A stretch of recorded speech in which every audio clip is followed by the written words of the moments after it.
This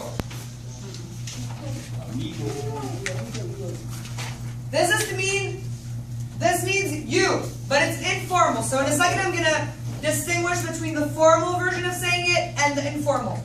Tú is the informal or the familiar. Alright? Repitan, tú. Okay. It has an accent on the U, so don't forget that. And it's used when we're talking to someone familiar, and we're going to see the opposite in a second.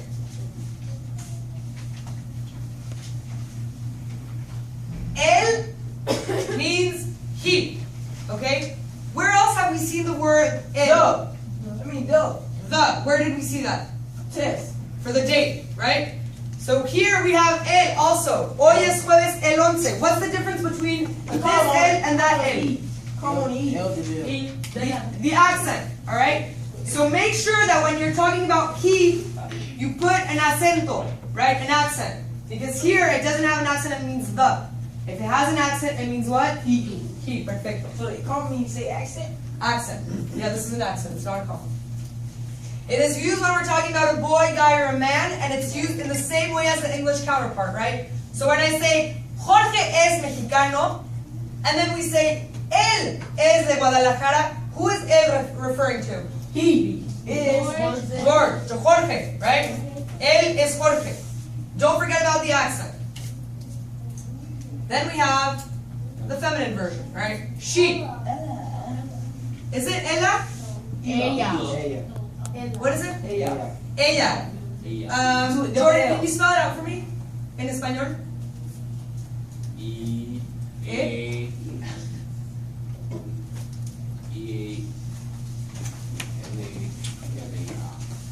John? A. The drop? A. E-A-Y-A. Remember that when we have two L's, it makes a sound ye, like a Y, right? So be mindful of that. It's not ella, it's ella. Repitan, ella. Ella, perfecto. It is used when we're talking about a girl or a woman, and it's used in the same way as the English counterpart, right? So when we say, Rosa es mexicana, ella es de Acapulco. What is ella referring to? Rosa, perfecto. Has anyone ever heard of Acapulco? Acapulco? No? It's a really big tourist destination in Mexico. Alright? You're late. Hola, Jasmine. Grab Hey, a... most of me pink. What? Pink is Mexican? Pink? Pink. Rosa. Rosa, yeah. So basically her name is Pink. Rosa, it's a name. Okay? Alright, here is where it gets a little different than what we say in English. In English we have two very different, in English we have one way to say you. What is it? You. Gracias. In español, there are dos maneras, two ways. Okay? There is Tú. tú, and there is also usted. Repitan, usted.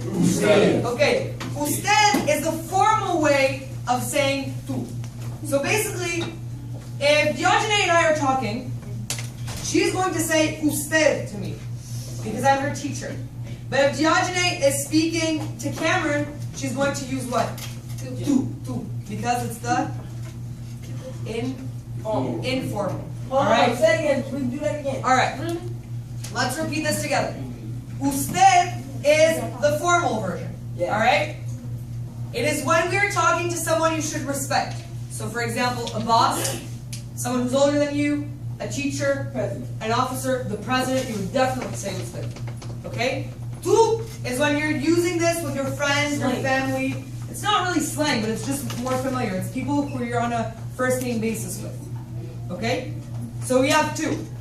Considered as a third person singular, we're going to see this later. Don't worry about it too much right now, but when we're going to talk about conjugations, we're going to see that it's conjugated the exact same way as he and she.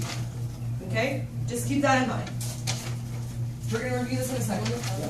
Then we have nosotros and nosotras. Repitan, nosotros, nosotras.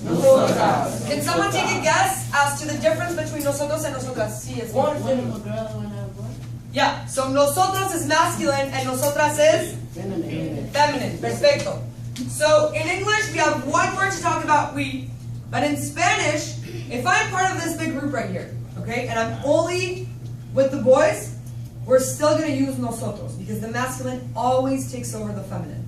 Why? Because the people who wrote the Spanish language were probably men, and they decided that this is what's going to happen. Okay? So nosotros is used for a group of only men if I'm included in the group. All right? So if all the boys were in a group right now and they were to talk about themselves, they would say nosotros. If all the girls in this classroom were going to speak about themselves, what would they use? Nosotras.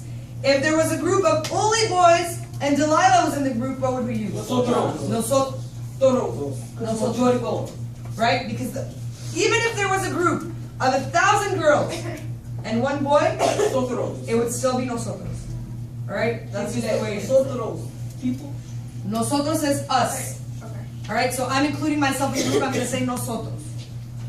Okay? So make sure you note of the distinction between nosotros and nosotras, and that the masculine pronoun, you can also use it to refer to a mixed group, right? So when Juan is saying, mi hermano, mi novia, y yo, alright, he's talking about his brother, his girlfriend, and him, it's always nosotros. Every time there is a male involved. Then there is ellos, which refers to them. Alright, so if I am talking, for example, yeah, they, them. Alright, if I am talking, for example, to Saikim, and I'm talking to him about period 2, I'm going to say ellos. Okay? With the third person plural masculine, ellos, the same thing happens, right? There's ellos, but there's also ellas. Okay, Nirjat, can you spell this out for me in Espanol? Is it Samaya? Can you spell it out for me? Spell it out in Espanol. You got this. Give her 1 second, Joe. You know.